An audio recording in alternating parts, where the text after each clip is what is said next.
India کی جانب سے سٹیزنشپ امینڈمنٹ ایکٹ اور NRC جیسے قوانین کے متعارف کرانے کے بعد حالیہ دنوں میں جہاں بنگلہ دیش اور انڈیا کے ریلیشنز میں ڈاؤن فال کی رپورٹس میڈیا میں گردش کرتی ہوئی نظر آ رہی تھیں، وہاں اب انڈیا کے لیے بنگلہ دیش سے ایک خوشگوار خبر آ گئی ہے، جو کہ انڈین ڈپلومیٹس کے لیے یقیناً حوصلہ افزا خبر ہے۔ ہوا یہ ہے کہ بنگلہ دیش کے فارن منسٹر AK عبد المومن نے انڈیا کے فارن منسٹر جے شنکر کو کال کیے اور انڈیا میں ہونے والے پلین کریش پہ دکھ کا اظہار کیا ہے، لیکن ساتھ ہی انہوں نے یہ بھی کہا ہے کہ انڈیا کے ساتھ ہمارے تعلقات پہاڑ کی طرح مضبوط ہیں، البتہ اکنامک ایشوز کی وجہ سے ہمارے چین کے ساتھ بھی تعلقات بنے ہیں،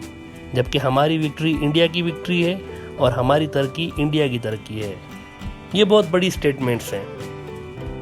بالخصوص اگر آپ حالیہ دنوں میں انڈین میڈیا میں خصوصاً رپورٹ ہونے والے جو انڈیا اور بنگلہ دیش کے درمیان تعلقات میں کشیدگی تھی اس کو اگر آپ دیکھیں اس تناظر میں، تو یہ بہت بڑی سٹیٹمنٹ ہے۔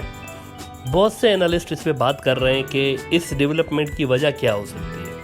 ویسے تو اس کی بہت سی وجوہات ہیں، لیکن ایک پرٹیکولر اس کی وجہ یہ ہے کہ حالیہ دنوں میں جب یہ ڈاؤن فال آیا ہوا ہے دونوں ممالک کے تعلقات میں، تو انڈیا بہت زیادہ کوششیں کر رہا ہے اپنے تعلقات کو دوبارہ بنگلہ دیش کے ساتھ بہتر بنانے کے لیے، اور اس سلسلے میں کچھ چیزوں کا وعدہ بھی انڈیا نے کیا ہوا ہے بنگلہ دیش کے ساتھ۔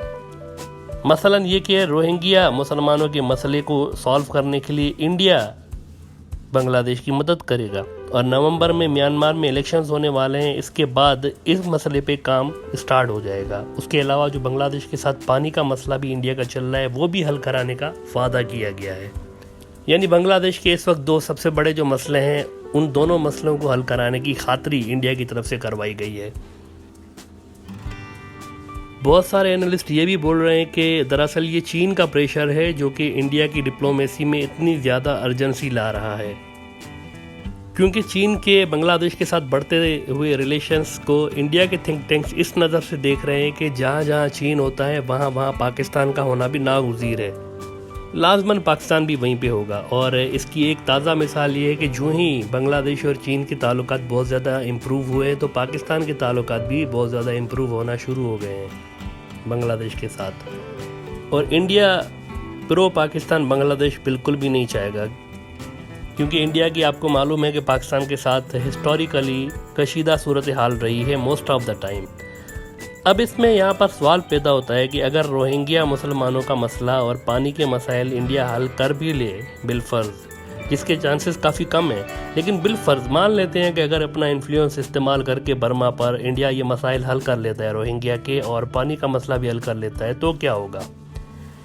یہی ہوگا کہ روہنگیا پناہ گزیر اپنے ملک برما واپس چلے جائیں گے بنگلہ دیش سے۔ لیکن سوچنے کی بات یہ ہے کہ یہ جو NRC اور CAA کے قانون BJP نے پاس کیے ہوئے ہیں، اس کا کیا ہوگا؟ یہ قوانین تو ختم ہونے نہیں جا رہے، اور جب یہ قوانین ختم نہیں ہونے جا رہے تو پھر ان قوانین کی وجہ سے ہی آسام میں 19 لاکھ لوگوں کو سٹیزنشپ اس وقت ان کی ختم ہو چکی ہے۔ تو ان 19 لاکھ لوگوں کا کیا مستقبل ہے؟ اگر یہ انڈین سٹیزن بھی نہیں ہے بقول انڈیا کے تو کون ہے؟ مطلب تو یہ ہوا کہ یہ بنگلہ دیش شہری ہو گئے بقول انڈیا کے،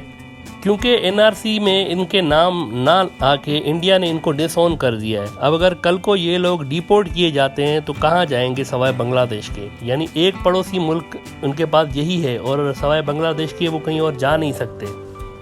ایون اگر بنگلہ دیش بہت زیادہ سختی بھی کرے تو ہزاروں کلومیٹر کا یہ بارڈر ہے، اور اس ہزاروں کلومیٹر کے بارڈر کو بالکل سیل کر دینا یہ پاسبل کسی بھی فوج کے لیے نہیں ہو سکتا، لہذا لاکھوں لوگوں کا بنگلہ دیش کے اندر آنا ناگزیر سی بات ہے۔ یعنی ایک طرف 12 لاکھ روہنگیا تو چلے جائیں گے، لیکن پھر یہ 19 لاکھ لوگ، ان میں سے بہت سارے لوگ بنگلہ دیش آنے کا خدشہ پھر سے پیدا ہو جاتا ہے۔ تو یہ شارٹ ٹرم سلیوشن ہے، اگر انڈیا روہنگیا مسلمانوں کے معاملے میں بنگلہ دیش کی مدد کر بھی لیتا ہے تو یہ شارٹ ٹرم سلیوشن ہے، لانگ ٹرم سلیوشن نہیں ہے،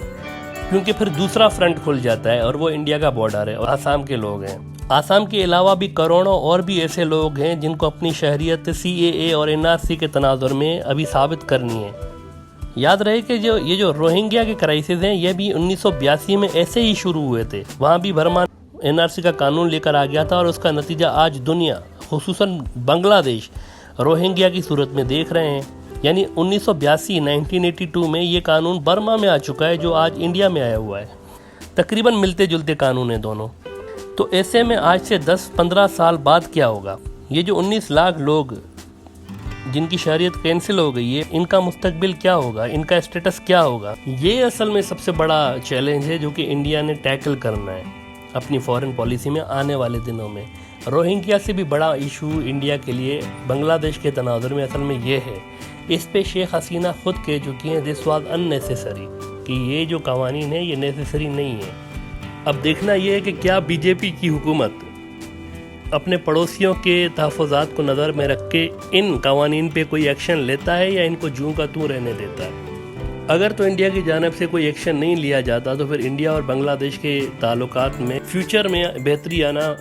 بہت مشکل بات ہے.